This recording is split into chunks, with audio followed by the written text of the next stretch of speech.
What's up guys, this is Corey. Welcome to CNA Films and Animation. Today I'm going to be continuing with the Harry Potter movies. Today I'm going to be talking about Harry Potter and the Prisoner of Azkaban and Harry Potter and the Goblet of Fire. So, Harry Potter and the Prisoner of Azkaban came out in 2004 and it was directed by Alfonso Cuarón, and it starred many of the same people from the first two films. It definitely had Daniel Radcliffe, Emma Watson, Rupert Grint, Alan Rickman returns, Maggie Smith, a couple new faces. We have Gary Oldman playing Sirius Black, and we have Michael Gambon taking the role of Albus Dumbledore. The original actor who portrayed him passed away between the second film and the third film, so they had to recast his character, and they gave it to Michael Gambon, who starred in the rest of the films from number 3 to number 8. So the film follows Harry. He is going into his third year at Hogwarts, and things are not quite right. He learns that Sirius Black, a convicted murderer and who is a prisoner of Azkaban, has escaped this prison, and these ghost-like Dementors, well, they're called Dementors, are looking for Sirius Black, and they will pretty much take the soul of anyone that gets in their way. And they kind of have this thing for Harry. But anyway, they're trying to figure out, who Sirius Black is, what his motive is. They hear that he is coming after Harry, and all the while they're also trying to, figure out what is lurking kind of in the woods and everything. Harry Potter and the Prisoner of Azkaban is definitely a darker spin on the Harry Potter movies. Up to this point, it's definitely the darkest of all three movies. Chris Columbus kind of put a little darker spin on the second movie, but this one is definitely, I'd say, is aimed a little toward a more older audience. This one was not PG-13, it was still PG, but it definitely had some darker elements to it that I would say kind of was pushing it closer to the PG-13 side, but they still went with the PG. The film's director, Alfonso Cuarón, I felt was a very good director for this film. He brings a excellent style to the film. There's a lot of kind of comedic moments here and there, but there's also a lot of very dark undertones. Amazing special effects, I'll throw that out there too. There's really impressive special effects, especially for the time that the film came out, and I'd say even today, it's still pretty impressive. Which the film was nominated for 2 Oscars, including Best Visual Effects and Best Music Original Score. And it definitely had really good special effects when it came out. I just kind of said that, but anyway, I thought that this one had a very interesting story overall.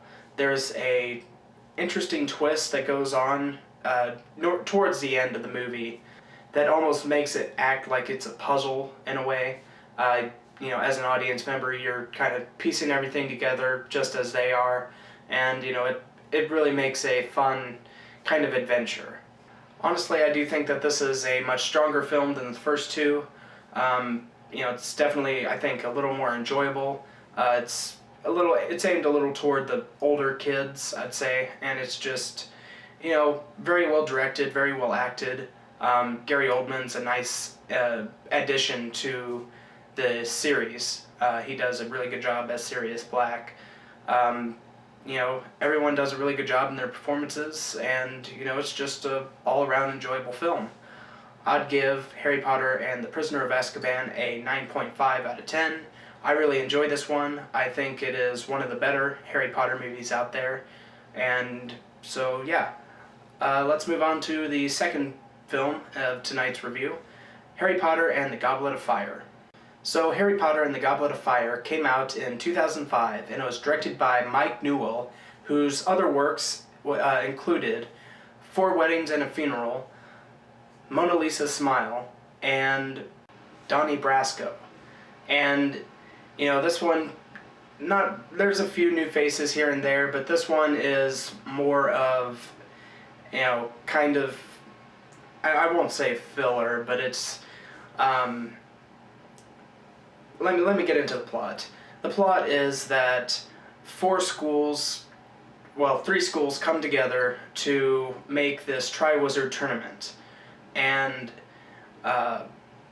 they have this goblet that's, shoots out fire, basically, and it tells you who's going to be in this competition. Well, people over the age of 17 can participate because it's too dangerous for anyone under 17. 3 names are chosen, but then also so is Harry Potter's name. And so that means 4 schools are competing. And, everyone believes that Harry Potter put his name in the cup, and, it's basically showcasing the Triwizard Tournament. It shows different challenges that these competitors have to face.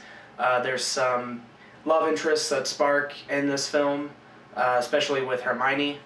I'm not going to say who, but, Hermione definitely has a love interest in this film. And, it's up until the last probably 30 minutes of the film, it just kind of seems like it's filler.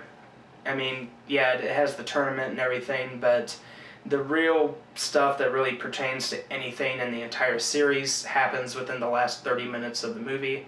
And granted, this movie is like 2.5 hours long, so it's like 2 hours of just kind of what seems like filler, and then half hour of really important stuff that is like very important to the entire series.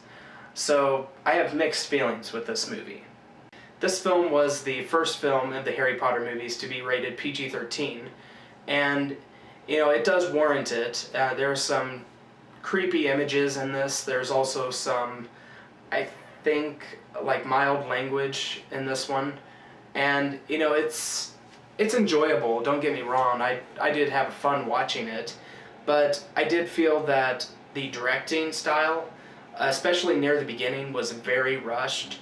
And I'm not sure how it was in the book. I'm not sure if everything was rushed in the beginning, but it definitely felt a little rushed. And I mean, I know that they're trying to get to the Goblet of Fire, the, Triwizard Tournament and everything, but, it just was like, boom, here's, like the first 30 minutes, and, it just flies by, and not really in a good way. I feel like they could have delved a little bit more into different things. And then, it's like an hour and a half of the Triwizard Tournament, and then the last 30 minutes is, the really important stuff. The special effects in this movie are really good. I will give it that. It's about as good as the third film. Definitely enjoyable to watch. It's a lot of fun. I do think that this is one of the weaker Harry Potter movies. And I'm not sure how it compares to the book. I haven't read any of the books with the exception of the first book.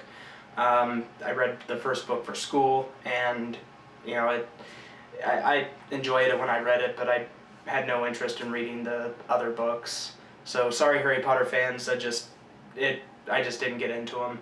But I did watch the movies, and I enjoyed the movies, and that's why I'm reviewing these. 1, because I had someone request them, and 2, because I enjoyed them. This film was nominated for 1 Oscar, and it was nominated for Best Art Direction. And, I keep saying it, it's an enjoyable film, but I do think it definitely has its problems. Robert Pattinson shows up, and, he's, honestly, I forgot that he was even in the movie. I'm not a Twilight fan. I don't like the movies. I read the first couple books. I didn't get into them. And, it's just, I completely forgot that he was in it. He definitely is a very memorable character because something major happens to his character. I'm not going to spoil what, but anyway, I definitely remember like the last 30 minutes, but everything else is just either rushed or, it focuses on too much stuff that just really isn't all that important. At least I didn't think it was important. There's characters that I'm pretty sure you never see again that are in this, and it's visually a very well done movie, but it's just it lacks in many areas for me, and it's interesting considering that when this first came out, I really enjoyed this movie, and I thought that it was one of the best. And in fact, when I first saw this, and then I saw the fifth one, I said that this one was like the best one, and I hated the fifth one when I first saw it. I'll share my thoughts on the fifth one in 2 weeks. But anyway, other than it being entertaining, I think it is just mainly filler. Again, nothing really major happens in this one, with the exception of the last 30 minutes, and I keep repeating that. But I do mean it. It just was kind of there. So sorry, fans of this one. I don't really love this one. I do enjoy it. It's entertaining, but it's not my favorite. Overall, I'd give this one probably a 7 out of 10. It's enjoyable, but it's about it. Good special effects, interesting story, but it really did drag for me.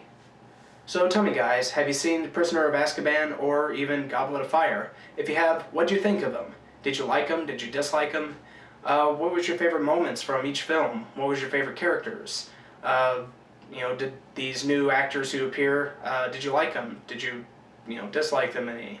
What were your thoughts on the fourth one? Did you like it better than, say the third one? If you did, comment below, let me know. Love to hear your feedback.